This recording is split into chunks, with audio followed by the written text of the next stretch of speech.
Actually India का installed power capacity है 4,10,000 megawatt.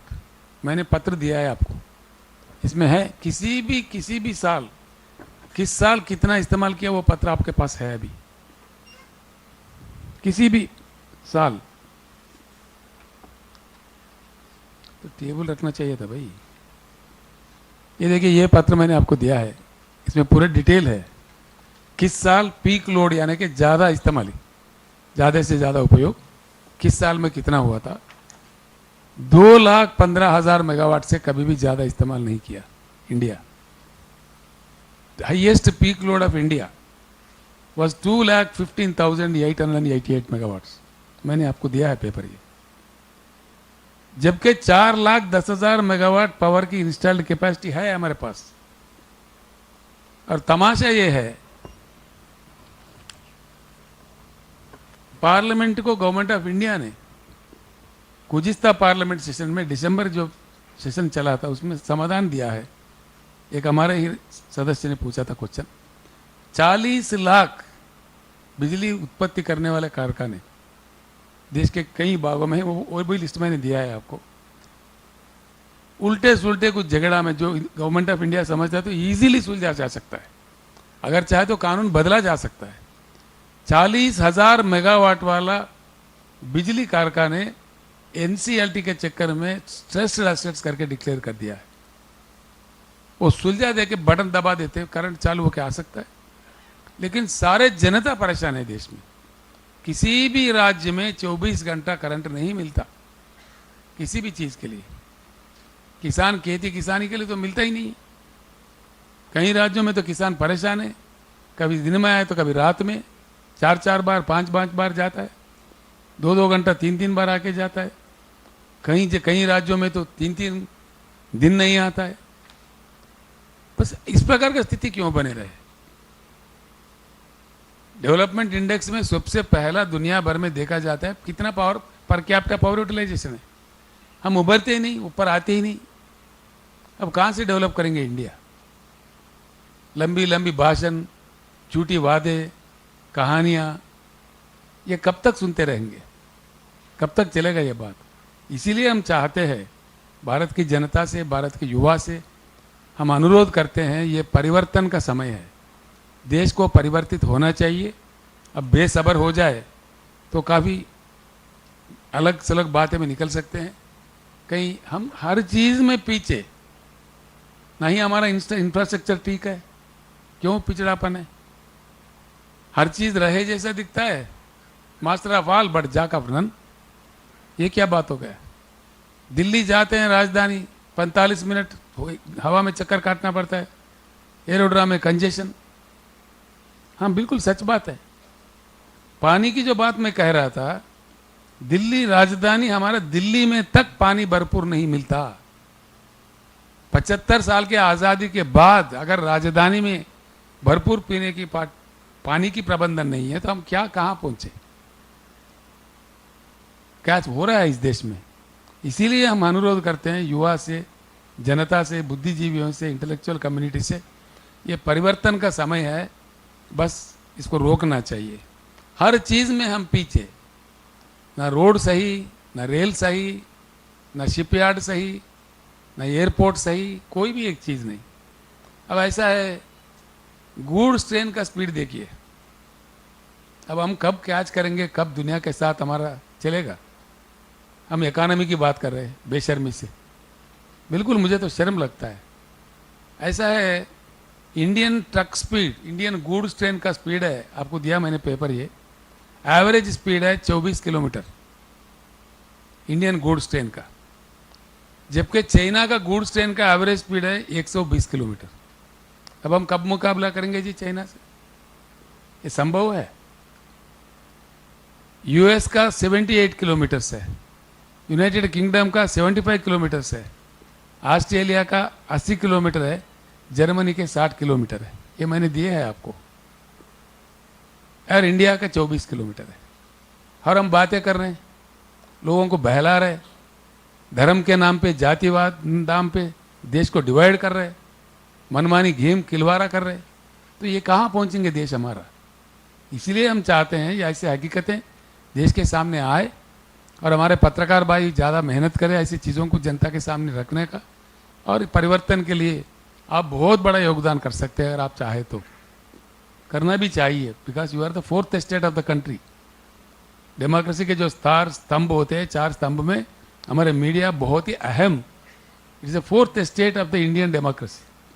मैं इसलिए विनती करता हूँ आपसे विनयपूर्वक, ट्रक का स्पीड भी देखिए, Indian truck speed is 50 kilometres per hour average, जबकि जापान का 80 किलोमीटर है, साउथ कोरिया का 80 है, यूनाइटेड किंगडम का 95 है, यूएस के 115 तक है।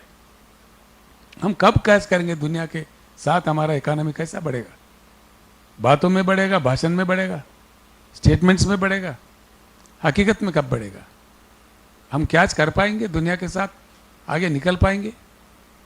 इतने बेसिक नीड्स, बेसिक चीज़ों पे हम पीछे रहते हुए अब कब तक ऐसे कहानियाँ लोगों को सुनाते जाएंगे? इसलिए मैं कहता हूँ बीआरएस के पॉलिसी है कि total water policy will be change, total power policy has to be change, and new irrigation projects such with a large magnitude, कम से कम 2-4 प्रोजेक्ट बनाएंगे स्ट्रैटेजिक पॉइंट्स में, उसके लिए सारा प्रबंधन करेंगे। जो कानून में संशोधन लाना है, चाहे संविधान का संशोधन हो, बिल्कुल वो संशोधन करेंगे और उसका पूरा प्रबंधन करेंगे। पानी का हर लिहाज से किल्लत को कम कर देंगे। और ये भी कहते हैं, देखिए सिंगापुर का बिल्कुल पेरीमीटर ही है 193 किलोमीटर। अगर पूरा राउंड भी सिंगापुर को नापा जाए, एक ही पोर्ट है उनके पास, उनका 193 किलोमीटर उनका पेरीमीटर है। वो एक ही पोर्ट वाला सिंगापुर 37.3 मिलियन, मैंने ये भी दिया है आपको, कंटेनर्स हैंडल करता है। 7.5 से लेकर 8,000 तक कोस्टल हमारा है। और कितने पोर्ट्स है हमारे देश में, कितने बड़े बड़े पोर्ट्स हैं।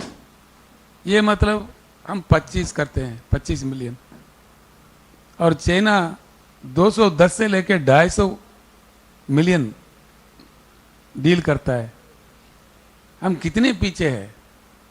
हमारे एक्सपोर्ट्स क्या है, हमारे इंपोर्ट्स क्या है, हमारे पोर्ट्स क्या है? तो कब हम इन लोगों के साथ मुकाबला कर पाएंगे? कब हम आगे बढ़ पाएंगे? ये कहानियाँ कब तक ये चलते रहेंगे? इस बात पे भी बहुत सख्ती से सोचने की ज़रूरत है, इन बातों को समझने की ज़रूरत है। मैं एक बात और कहना चाहूँगा आपसे। आज देश में एक धंधा चल रहा है, प्रधानमंत्री जी ही खुद कहते हैं, मैंने खुद सुना है टीवी पे, government has no business to do business. क्यों नहीं भैया? समझ में नहीं आता।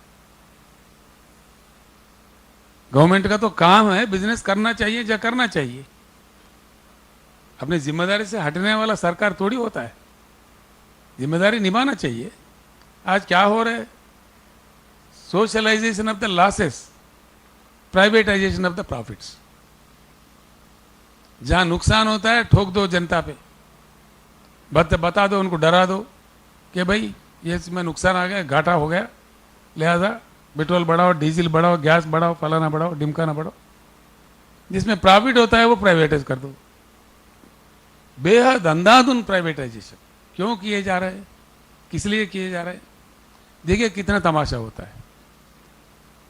बिजली के जो मामला है, हम हमारे देश में इतना जबरदस्त बिजली दे सकते हैं, इसके लिए भी कोई हमारे को अमेरिका की मदद नहीं है, नहीं चाहिए, ना ही वर्ल्ड बैंक का, ना कोई इंटरनेशनल ट्रीटी है, किसी अन्य देश से हमारे कोई ज़रूरत ही नहीं है।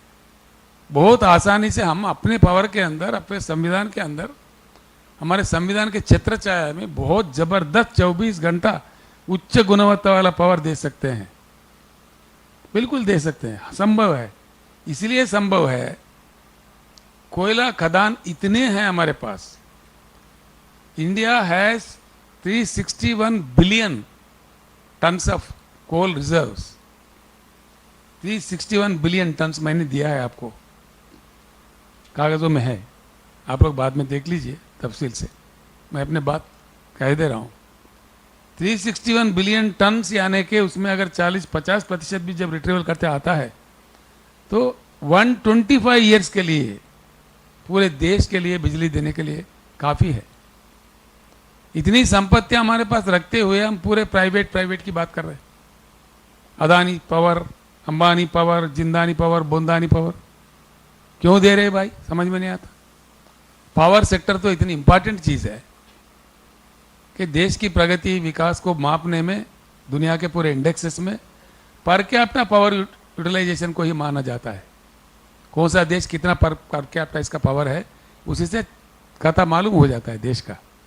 तो क्यों आज प्राइवेट में दे रहे, क्या बात है। लाखों हमारे कर्मचारी हैं, बहुत अनुभवी लोग हैं, क्यों देना पड़ रहा है, क्या बात है। पब्लिक सेक्टर में रहना चाहिए। अगर पूरा पावर प्राइवेट में दे दो, एक दिन आएगा वो सरकार को ब्लैकमेल करेगा, देश को ब्लैकमेल करेगा। They will hold the government for ransom. पूरा उनके हाथ में रख दो।